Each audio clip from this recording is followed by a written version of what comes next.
হওয়া উচিত যে বিভিন্ন যে নিয়োগ পরীক্ষাগুলো হয়েছে, কোথাও তালিকা বের হয়নি, কোথাও ওয়েটিং লিস্টের ছেলে মেয়েগুলো দুর্নীতির কারণে চাকরি পায়নি, তাদেরকে নিয়োগ দেওয়া, যারা বিভিন্ন জায়গাতে বসে আছেন।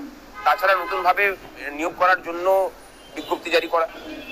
তৃতীয় বিষয় থাকবে আমাদের যে অস্থায়ী কর্মচারী যারা, বিশেষ করে আমি উল্লেখ করবো NSQF শিক্ষক শিক্ষিকা, পাম্প অপারেটর, মানে প্যারা টিচারদের কথা, তাদেরকে স্থায়ীকরণের কথা আমরা বলছি বা বলবো আর কি।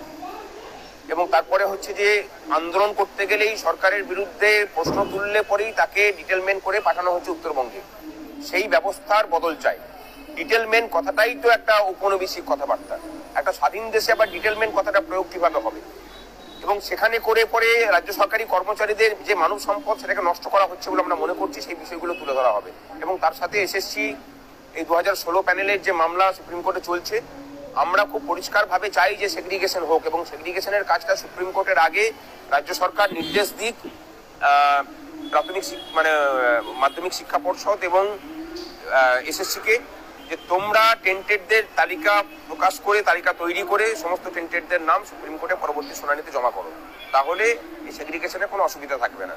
এই দাবিগুলো নিয়েই আজকের বৈঠক হবে। হ্যাঁ, হাইকোর্টের বিচারপতির নির্দেশ ছিল যে আমাদের সাথে বসতে হবে।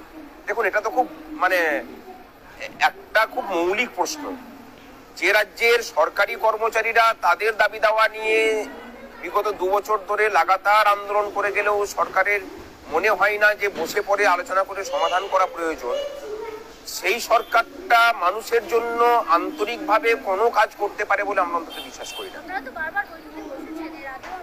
না, সেই বৈঠকে কোনো আন্তরিকতা আমরা দেখিনি কোনোদিন।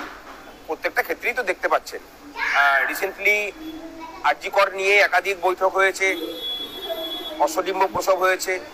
আলটিমেটলি দেখা গেল যখন আন্দোলন থিতিয়ে পড়লো, তখন আবার সেই স্বাস্থ্য কমিশনের মধ্যে যারা যারা ছিলেন, যে দুর্নীতিগ্রস্তরা, যাদের মানে তদারকিতে এই মানে স্বাস্থ্যক্ষেত্রের যে থ্রেড কালচারটা চলেছে এবং কাটমানি শিল্পের যে কাঠামোটা চলেছে, তাদেরকে আবার পুনর্বহাল করা হয়েছে। বৈঠক যতই করুন, আলটিমেটলি কিছু হয় না। তা বলে কি বৈঠক হবে না? না, এছাড়া তো রাস্তাও নেই। গণতন্ত্রে কথা বলা ছাড়া রাস্তা কি আছে? আর আমাদের গণতন্ত্রের যে অধিকার আমাদেরকে দিয়েছে, আমরা প্রশ্ন করব, আমরা আন্দোলন করে যাবো, এটাই হচ্ছে আমাদের অধিকারের মধ্যে পড়ে। আশা নিয়েই তো মানুষ বাঁচে। এই রাজ্যের মানুষ যে এখনো পর্যন্ত বেঁচে পড়তে আছেন এত অন্ধকারের মধ্যেও, এই আশা নিয়ে আছে। আমরাও সেরকম ভাবে আশা নিয়ে আছি।